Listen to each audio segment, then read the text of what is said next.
Hola a todos, somos el Triunvirato y en esta fecha tan señalada queremos compartir con vosotros una entrevista con nada más y nada menos que la pesadilla de las trincheras, la sombra en los callejones, el terror que emerge de las nubes de gas mostaza, el creador de Trench Crusade, Tuomas Pirinen. Disculpad que hayamos tardado tanto con la edición de la entrevista, entre problemas técnicos como audios corrompidos y un calendario apretado, esto se ha demorado más de un mes. Pero por otra parte, habrá sido cosa de la providencia que esto tenga que salir en plena Semana Santa. Antes de empezar, queremos aclarar dos cosas de antemano. La primera es que no esperéis un montaje muy singular. Lo importante está en lo que se dice al fin y al cabo, no en lo que se muestra.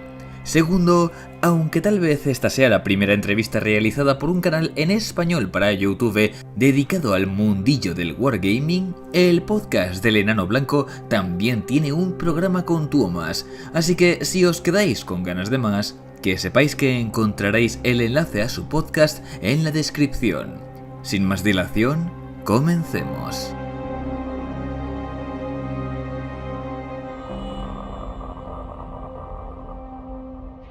So, I'm Tuomas Pirinen. I've been a game designer for 30 years now. So probably longer than quite a few people listening to this have been alive. I've been a game designer at Games Workshop, but in addition, companies such as Ubisoft, Electronic Arts, Capcom, Remedy, PlayStation, Microsoft Game Studios. Did I say that already? A huge number of indie companies. I founded several companies of my own, including the current one, the Factory Fortress that produces Trench Crusade. The tabletop fans will indeed know me best for my work on the Warhammer 6th edition, several army books, the Realm of Chaos books, and of course the classic game Mordheim, and now most lately Trench Crusade.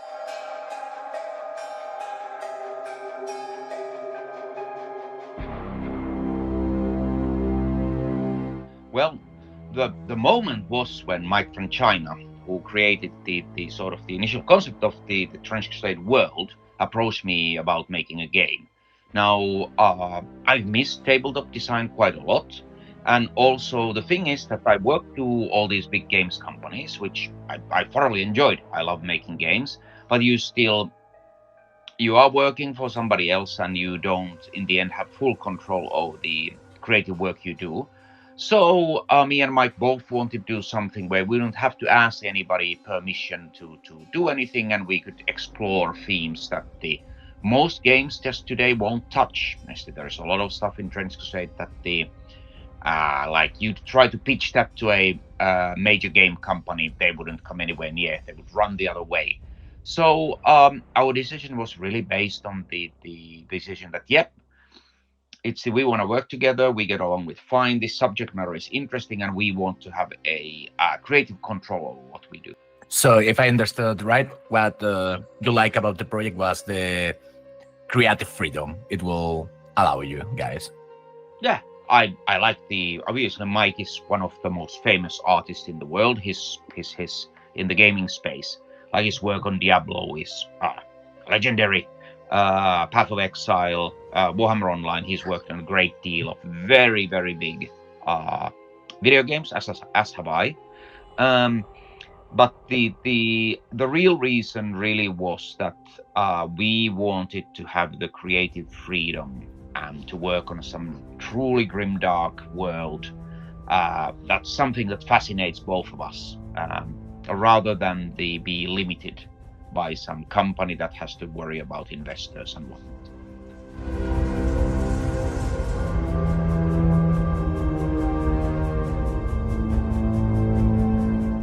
Well, World War I is underused, like most of the media and fiction and games and stories are set to World War II for quite obvious reasons. But what I really like about World War I is this combination of really modern technology. They had tanks, they had air forces, they had a night vision goggles, they developed a lot of new technology, and you still had like horseback cavalry charges with sabers, lances. You had a hand-to-hand combat, trench raiders. You had this very iconic look, is the trench warfare. And as for the Crusades, it's the I believe that the Christianity permeates the entire Western culture, just like Islam permeates the Middle Eastern culture, and it's inseparable from the culture and the media we consume. Like, I don't think you can separate the two. So instead of trying to push it away, it was great to go all in. Plus, there's all the stuff we love: the knights, swords. There's the supernatural aspect. There was such a rich um, artistic tradition we could draw upon that it just appealed to me and Mike. We just wanted to do something we found exciting. It wasn't sort of a calculation. How could we get most money? Cause both of us thought we were not going to make absolutely a single penny out of this. Yeah, I mean, like I said, no games company or investor would touch us with a 100-foot pole. Would mention this to any major company or investment house or the venture fund, and you wouldn't see people run away so fast. I think Olympic records would be broken immediately. But that is the beauty of working together with just a tiny little group of creative people, rather than having to conform to some outside financial influence. So you're absolutely right. It is immensely dark, and the tragic, and sort of there is the hopelessness and the inevitability of the forever war that permeates the project. But I think that is exactly part of the charm why it draws people in. They find it fascinating. So we could say it was meant to happen, like more than actively picking the combination because it works. It's more like, yeah, we like both things and we can make them work. So why the fuck not do this when we like them and we have a cool idea with them? Yeah, I mean, creativity, at least me, for doesn't work that way. I read a lot, I look at a lot of art, I read a lot of history, I discuss with my fellow creatives. It's very difficult for me to plan, trying to come up with some sort of a magic combination of subject matter that would maximize the chance of success. I just can't produce anything worthwhile like it. I need to let our combined imaginations take us somewhere. And in this time, we arrived at Trench Crusade. Part of it really is that me and Mike and James we work together really well.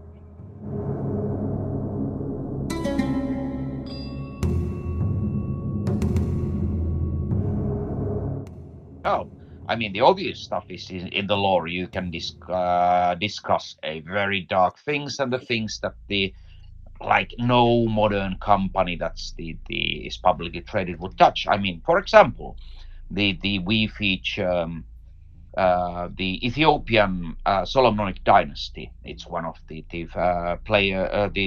part of the fiction, and they fight in the Great War against the Hell. And we have the Islamic faction, the Sultanate of the Iron Wall. And you're not gonna get away. Nobody in the established companies would touch that. There's zero chance. I mean, part of the reason why I think, for example, with the Ethiopian Solomonic dynasty, people are so excited because they've never seen anything like that, because no games company will touch Africa. It's they don't think there is financial potential there, which I think is madness, because the Ethiopian, especially in this religious setting, because the Ethiopian Orthodox Church is the oldest state church in the world. They adopted Christianity well before us in the Europe. I think Georgia is the sort of the might contest that, but anyway, it's they were Christians way before France or Germany or Spain were. So there is such a deep, rich tradition there that in a setting like this is really fascinating. But yeah, I mean, vast majority of the subject matter we deal with in Trench Crusade is simply you try to do that in a company that had investors on board, or you work for a big company. They would say no, it's absolutely not. You can't do that. I was going to ask, that freedom also permeates to the rule design and to the miniatures themselves. Oh yes, absolutely. I mean, look at the rules for for example, the the anchorite shrine on the Catherine wheel and the volunteer who is the volunteers to be broken in it, which is the terrible form of execution.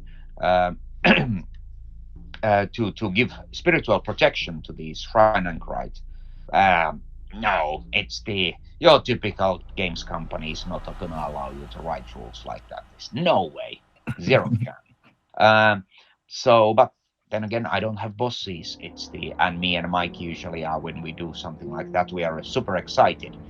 Maybe we are foolish, but it seems that people resonate that with that, and also I have quite a lot of faith in gamers that they can tell fiction and reality apart. Is studying the dark side of human psyche is, I think it's the healthier part of the how do you sort of um, maintain it's the your intellectual curiosity, and you satisfy those the our fascination with the darkness and horror in a safe way.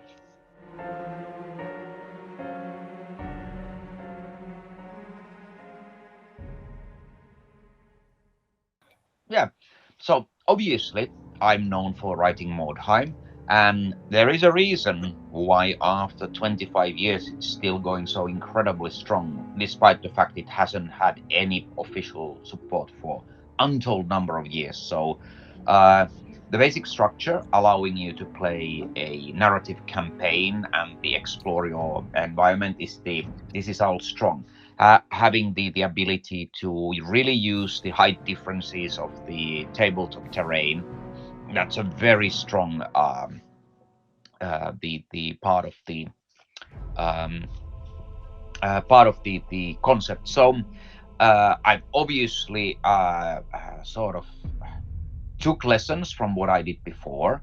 There's also, for example, a game called Saga, a great game that has this very interesting system of exhaustion markers that you can use to affect the enemy. So this was sort of a high-level inspiration for me for the blood and blessing markers. I really like the idea that the both players are active passive participants in the game, even when it's the other player's turn to go. Um, but yeah, biggest influence I had is and this sounds a bit conceited, but it really was me because uh, the whole idea was that there was something special about Mordheim, and absolutely that's true if you look at its current following. So I wanted to see that what did I do that resonated with the people, and let's take those lessons and apply them to a modern game design.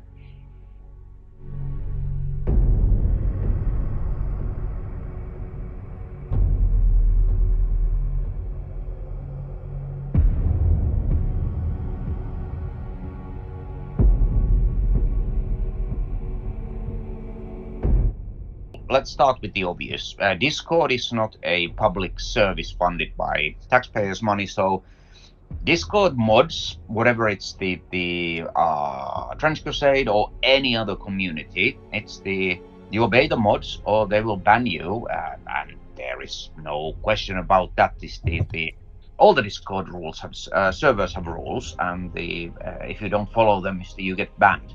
So as for the presence of the people that they are what I really call, I think the behind most of them are grifters. They found that the saying like showing like the people with the Discord mods banned this. They had like pictures of black men being hanged in their icons, and the people who have those icons, they know they're gonna get banned. Then they go to social media and tell how they're mistreated, and they get a lot of views, a lot of clicks, and they make a lot of money.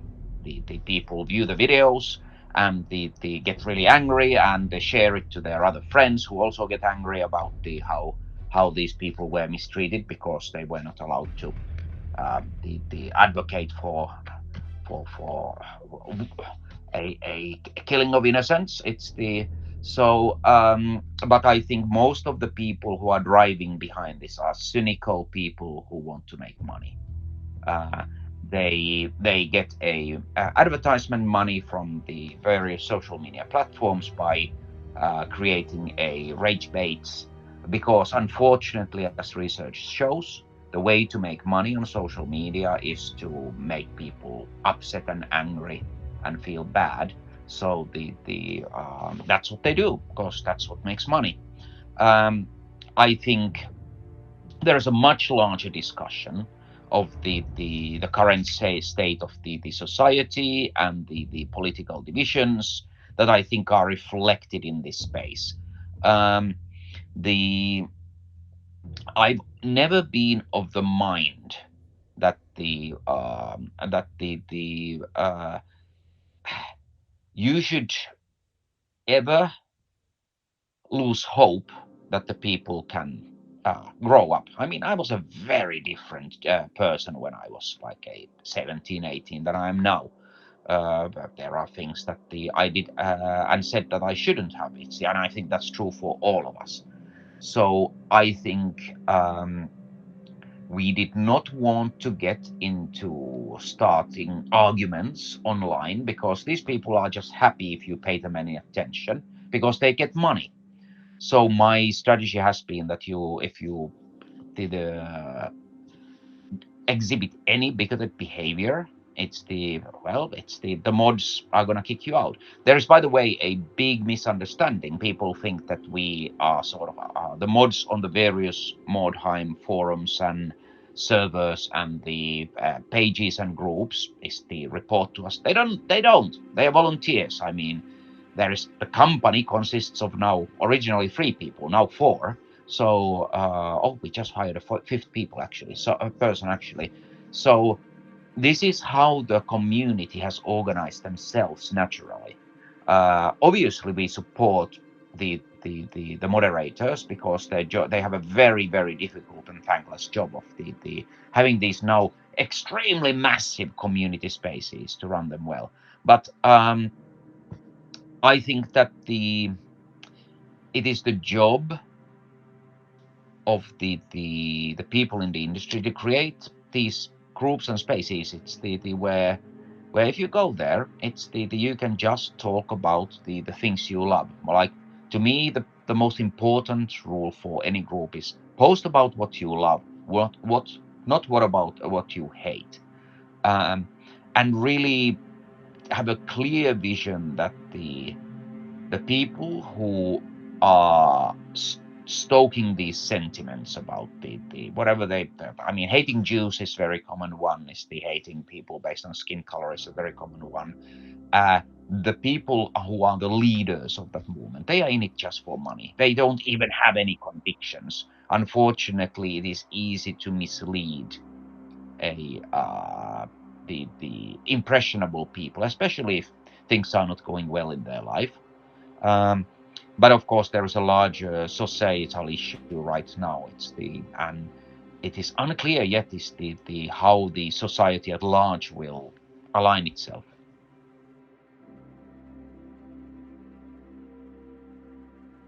Not the ones who run it like they have the large following and the when we are talking about wargaming space here, by the way, Yes. obviously there are people in the world at large who have a very disturbing views and the political positions. But you look at the most of these people and the amount of posts they do, and you really think that the fact that they don't even seem to play any games, they are just posting.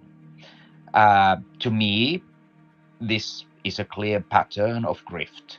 uh, I mean, if you truly cared about, say, um, a politics in gaming, you would expect them to be running events, writing their own games, doing their own art.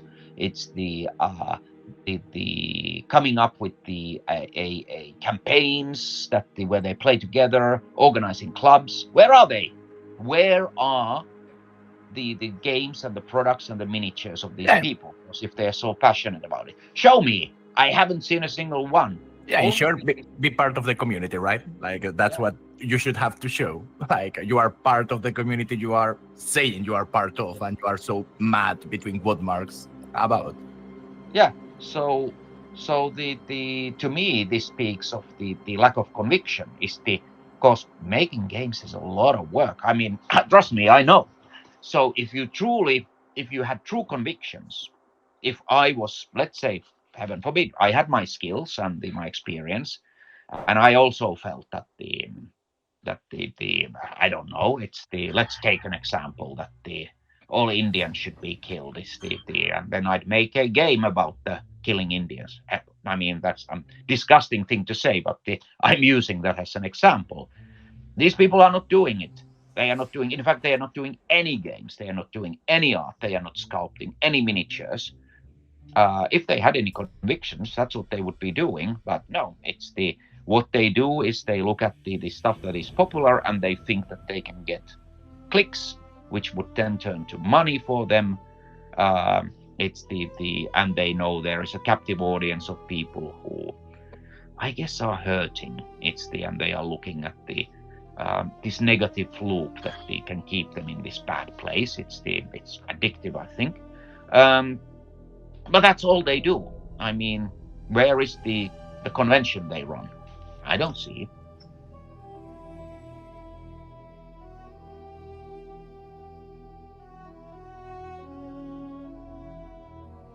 I mean, first of all, I will let's talk about that first, and I have another note then. So, I think part of this is that in my youth there was no social media, so I am sure there were plenty of people with a very disturbing views back then. They just didn't have this huge megaphone, so I think that's emboldened them.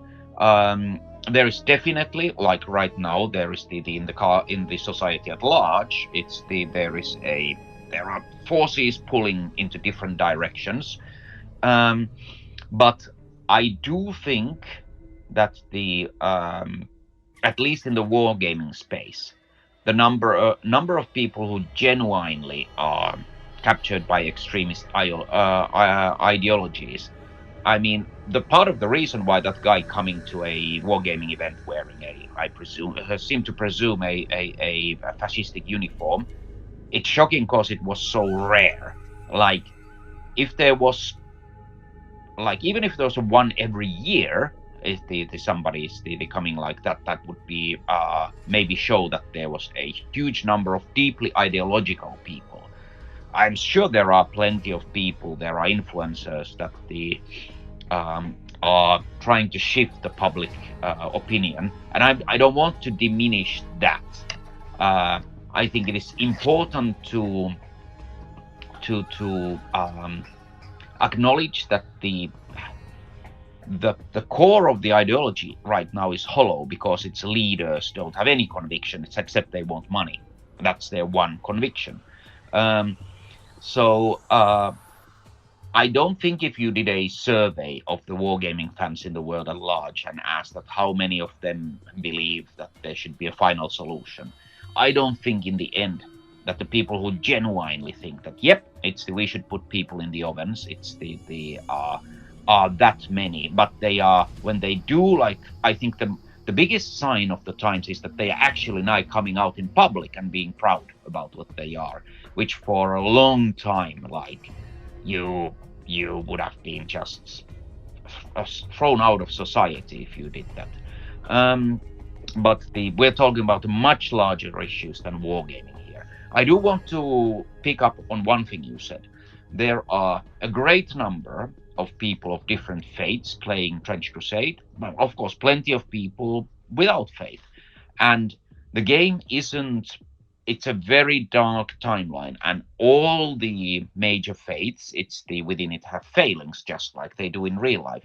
But the game isn't made to be, it isn't pro-Catholic, pro-Islam, pro-Judaism, pro-any religion, but neither is it a game made to say that you are not welcome. I mean, I have several of my advisors, like I have a couple of Catholic priests who help me with so I'd understand things better. And their position is quite interesting, that while they'd obviously the church of the French Crusade most certainly wouldn't follow the doctrine of Christianity as they should. I mean, there is a war, but I think what the people gravitate towards is that we take the faith as an element of the lore seriously. And I mean, obviously, Grimdark World has this sort of a grim darkness humor into it as well. But the game wasn't made to turn away people based on their convictions. It's and if you are a Catholic or Protestant and you play French Crusade and you sort of can put together your own as the grimdark force fighting for church, and you enjoy it, and you realize you're playing in a fictional world where the faith is quite warped, then it is also important to note that the game was not made to exclude people who have convictions. It's so I did want to pick up on that. Yeah, it's another example I can think of that is relevant and nowadays. It's not in wargaming, it's in video games, but for example, Helldivers. A lot of people from a lot of different grades can play Helldivers and enjoy it. With obviously not agreeing with what Super Earth do, but that doesn't mean you cannot be aware of, yeah, this is just fiction. This is just the setting in which the game is taking place. I'm just having fun with it. I don't need to agree with Super Earth to play Helldivers. Yeah, and maybe it also allows you to think a bit that this is by going out and attacking people to bring them democracy and killing them. It's the how ethically acceptable that is, and how much of that potentially has happened in the real world. So games can be how would I say, it's they can make you think. They can't. I don't think the games can change world in the real world in a sense that the somebody would actually try to found Super Earth. But it might make you think about the world around you, and if that happens, I think that's quite a good thing. Yeah, I agree. Also, talking about convictions and picking up something you said before, I think French Crusade itself shows the power of holding true to your own convictions. After all, at least from what we could see, it was after all this Discord incident that a lot of people picked up on French Crusade and they felt welcome to at least give a try, and was French Crusade then itself what make the people stay. But the position on staying whole to what you guys wanted to do and what community you want to build was a big factor, we think, in actually making the game known for people to, because people were like, oh, these guys, they don't care. They are not afraid of pulling out people even when they are a small company. They prefer to keep their values and they prefer to have the community they want to have over having more numbers. Yeah, I mean, since neither Mike or me, we actually expected we're going to lose all the time and money we put into it. That was our starting position. So there was no way to try to strong arm us to accept people who were just they started attacking other members of community. So there was really no leverage that that they have. Like you mentioned, the scripters who have large followings is how they're affecting the gaming spaces. That's because the companies are thinking about money. But to be frank, if you look at also that side of success, the number of players, it's the how well our product's done, then maybe other people also will be a bit braver in the future. If there is somebody who comes to community with the sole intention of trying to hurt other people in community, but you're afraid of getting rid of this person because you think of losing money, well, we haven't done badly, now have we? Forget money, look at the communities. I mean, it's the Facebook communities now is, I think, 78,000 people, which for an unreleased indie skirmish tabletop miniature game is, I don't have any comparison point. Our Discord, which isn't ours, sorry, not Discord, it's the Reddit. There is a community there which has nothing to do with us. It's I said hi to the mod and that's it. It's now bigger than Necromandas. And we're talking about a very, very famous game with a huge, the biggest company in the whole whole space. It's the supporting it to hilt. That's incredible. So maybe these grifters don't have quite as much power as they think.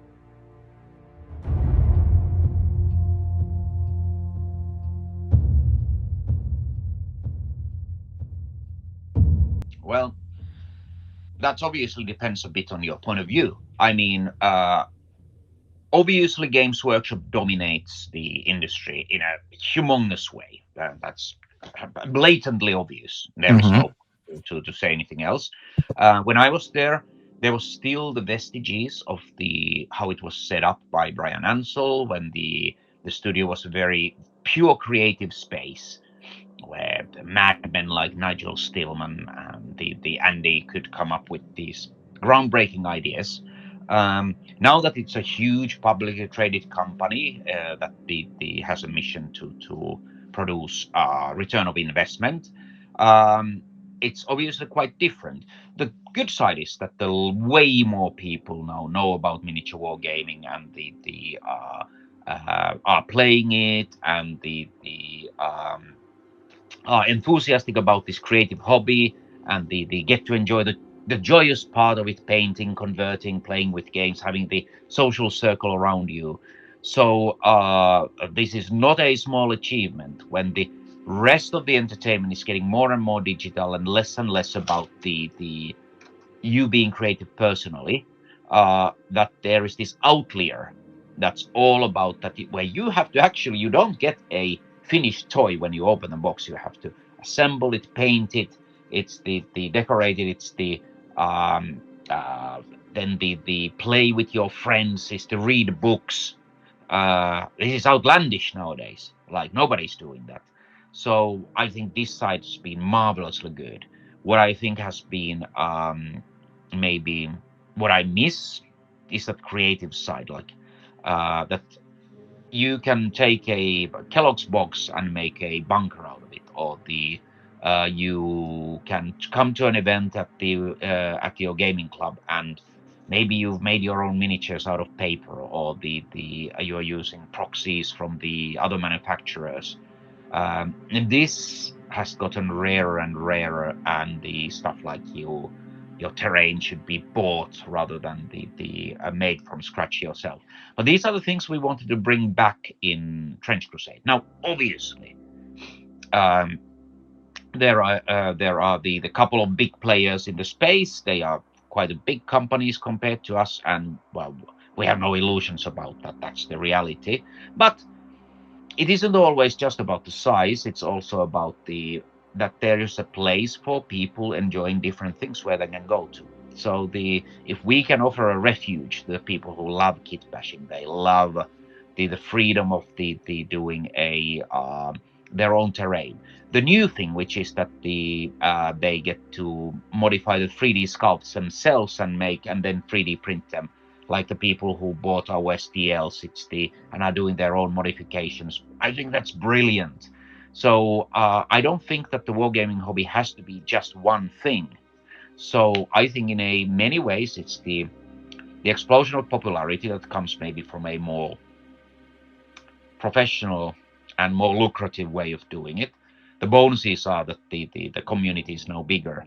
But I also think that the bigger community sort of allowed us also to find a niche within it that the allows a refuge to a people who want more creative freedom, like we did.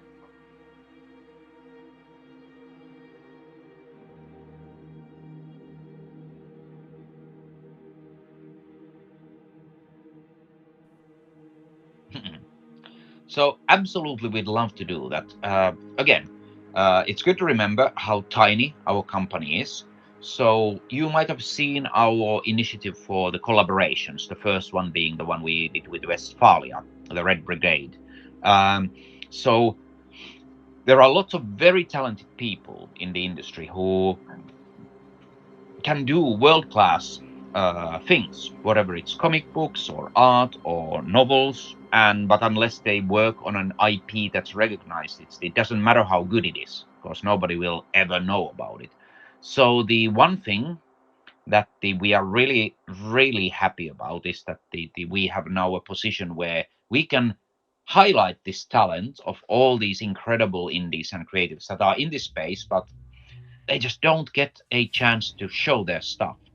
So yes, we'd like to do that, and we'd like to bring some of this amazing talent. That is within the industry, but right now they don't have an IP that would allow them to shine and the people come and see it. Now that the Trench Crusade is has a people who are enthusiastic about it and would like to see more stuff for it, then we are hoping that we can do a lot of other things than just the game itself. So fiction, absolutely, we'd love to do books, comic books, art books, all sorts of the things you see in a more established IPs we'd love to see. And the way we see this happening is that we get the really talented people that we know are part of the wargaming community at large I think we are good. It's been a pleasure to meet you and to talk with you. I have to say that, in case I don't know how aware you are, guys, but you have quite a lot of fans, especially in the LATAM community part of the world. Like there's a lot of people there that it's really, really attract to Trench Crusade.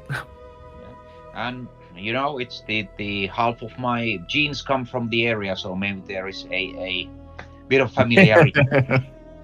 I'm really happy. It's also that it's another part of the world history and artistic tradition that's pretty much ignored in the mainstream gaming industry. So hopefully I'll get to visit that part of the world, or we get to visit that part of the world a bit in what we make in the future, because it's the nice thing about us, about the fact that so much of the really fascinating parts of the world history, culture, and art is completely ignored by the mainstream media, is that we can play with it, since nobody in the established companies dares to touch it. Usually the reason for everything you mentioned is money. But the good thing with us is that for example, we've been highly supportive of the fan translations, and obviously, since we don't demand you to play with our miniatures, and there is a great deal of miniatures available for all purses, it makes it more accessible, and I think those work in our favor. Plus, obviously, the Latin Church is the Latin Church, so there is a lot of cultural touchstones that the people are attracted to. So to me, the success of Trench Crusade isn't about the dollars and cents. For it is obviously you need some income in order to do more stuff in the future. That's the reality. It is about how much I see people enjoying, and especially I see people painting, converting, playing games, coming up with their own scenarios. To me, that's the single biggest payoff out of all of this. We want to do that part of the world. We put a lot of effort into our research. So lots of people are asking us to do a lot of parts of the world, and I would love to detail the entire world during the Great War of Trench Crusade. But of course, we want to do it properly, so I can't promise that it will be done tomorrow, but I think we'll get there. Yeah, and I think at the end, that's one of the things that people actually love, that they see a chance of seeing things that are usually ignored, but Trench Crusade has the chance and the willing to do things outside of the box. So I think that's actually very great. Anyway, I'm gonna prepare for the next meeting. It's I look forward to seeing the reaction of the community to the interview, and you know what? Let's see where this all goes. So thank you. Thank you very much for your time. It's been a pleasure. Bye-bye. Goodbye.